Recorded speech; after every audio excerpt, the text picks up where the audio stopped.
ಗುರು ರಾಘವೇಂದ್ರಾಯ ನಮಃ. ನಾನು ನಿಮಗೆ ಇವತ್ತು ತಿಳಿಸ್ಕೊಡ್ತಾ ಇರ್ತಕ್ಕಂಥ ವಿಚಾರ ಅಂತ ಹೇಳಿದ್ರೆ ರಾಯರ ಮೃತ್ತಿಕಾ ಪ್ರಸಾದದ ಬಗ್ಗೆ. ಫಸ್ಟು ಮೃತ್ತಿಕೆಯನ್ನು ನೋಡ್ಕೊಂಬಿಡಿ.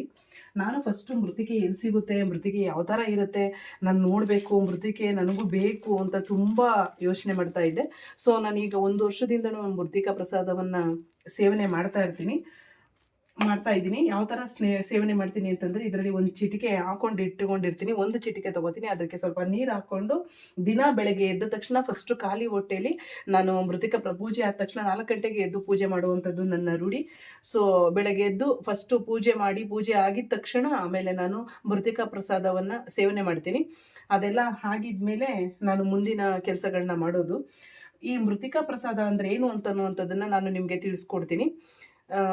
ಏನು ಅಂತ ಹೇಳಿದ್ರೆ, ಮೃತ್ತಿಕಾ ಪ್ರಸಾದ ಅಂತ ಹೇಳಿದ್ರೆ ವರ್ಷಕ್ಕೊಂದ್ಸಾರಿ ರಾಯರ ಬೃಂದಾವನದಲ್ಲಿ ಹೊಸ ಮಣ್ಣನ್ನು ಇರುವಂಥ ಮಣ್ಣನ್ನು ಹೊರ ತೆಗೆದು ಅದಕ್ಕೆ ಹೊಸ ಮಣ್ಣನ್ನು ತುಂಬ್ತಾರೆ. ಆ ಮಣ್ಣನ್ನು ನಮಗೆ ಮಣ್ಣು ಅಂತ ಹೇಳ್ಬಾರ್ದು, ಅದನ್ನು ನಾವು ಮೃತ್ತಿಕೆ ಅಂತ ಹೇಳ್ಬೇಕು. ಆ ಮೃತ್ತಿಕೆಯನ್ನು ನಮಗೆ ಪ್ರಸಾದದ ರೂಪದಲ್ಲಿ ದಯಪಾಲಿಸ್ತಾರೆ. 1 ವರ್ಷ ಒಳಗಡೆ ಇರತಕ್ಕಂಥ ಆ ಮೃತ್ತಿಕೆ ಮಣ್ಣು ನಮಗೆ ಅದು ಸಿಗ್ತಾ ಇದೆ ಅಂತ ಹೇಳಿದ್ರೆ ನಾವೆಷ್ಟು ಪುಣ್ಯವಂತರು, ನೀವೇ ಅರ್ಥ ಮಾಡ್ಕೊಳ್ಳಿ.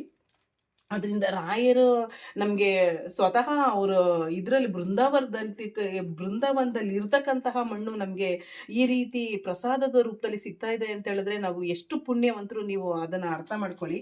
ಅದನ್ನು ನಾವು ದಿನ ಮನೇಲಿ ಉಪಯೋಗಿಸ್ಬೇಕು. ಎಲ್ಲರೂ ಚಿಟಿಕೆಯಾಗಿ ಉಪಯೋಗಿಸ್ಬೇಕು. ಮೃತ್ತಿಕಾ ಪ್ರಸಾದ ಎಲ್ಲಿ ಸಿಗುತ್ತೆ ಅಂತ ಹೇಳಿದ್ರೆ, ಮಂತ್ರಾಲಯದಲ್ಲಿ ಮಂಚಾಲಮ್ಮನ ದೇವಸ್ಥಾನ ನೋಡ್ತೀವಿ. ಅವ್ರ ದರ್ಶನ ಪಡೆದ ತಕ್ಷಣ ಕೆಳಗಡೆ ನಾವು ಇಳಿದ್ರೆ ಅಲ್ಲಿಂದ ಒಂದು ಸ್ವಲ್ಪ ಮುಂದೆ ಹೊಳೆ ಹತ್ರ ಹೋಗ್ತಾ ಇದ್ದಂಗೆ ಅಲ್ಲಿ ಯಾರನ್ನಾರು ಕೇಳಿದ್ರೆ ಇಲ್ಲಿ ಮೃತ್ತಿಕೆ ಬೇಕು ಅಂತ ಕೇಳಿದ್ರೆ ಯಾರು ಬೇಕಾದರೂ ತೋರಿಸ್ತಾರೆ ಎಲ್ಲಿ ಅಂತ ಹೇಳ್ಬಿಟ್ಟು. ಸೊ ಅಲ್ಲಿ ಈ ಯಾರು ದೇವ್ರನ್ನ ಪೂಜೆ ಮಾಡ್ತಾರೋ, ರಾಯರ ಬೃಂದಾವನದೊಳಗಡೆ ಯಾರು ಪೂಜೆ ಮಾಡ್ತಾರೋ ಅವ್ರ ಮನೆಗಳಲ್ಲೆಲ್ಲ ಇದು ನಮಗೆ ಪ್ರಸಾದದ ರೂಪದಲ್ಲಿ ಸಿಗುತ್ತೆ.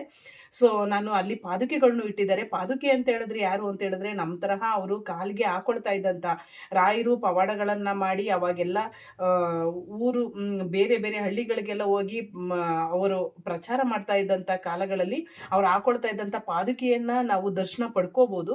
ನಾವೆಷ್ಟು ಪುಣ್ಯವಂತರು ಅಂತ ಅರ್ಥ ಮಾಡ್ಕೊಳ್ಳಿ. ಅದು ಅಲ್ಲದೆ ನಾವು ಈ ಮೃತ್ತಿಕೆಯನ್ನು ನಾವು ಮನೆಗೆ ತಂದಿಟ್ಕೊಂಡು ನಾವು ಪೂಜೆ ಮಾಡಿ ಅದನ್ನು ಪ್ರಸಾದದ ರೂಪದಲ್ಲಿ ದಿನ ನಾವು ಸೇವನೆ ಮಾಡಬೇಕು. ಯಾರಿಗೆ ತಾನೇ ಅಂಥ ಭಾಗ್ಯ ಸಿಗುತ್ತೆ? ನೀವೇ ಒಂದ್ಸಾರಿ ಯೋಚನೆ ಮಾಡಿ.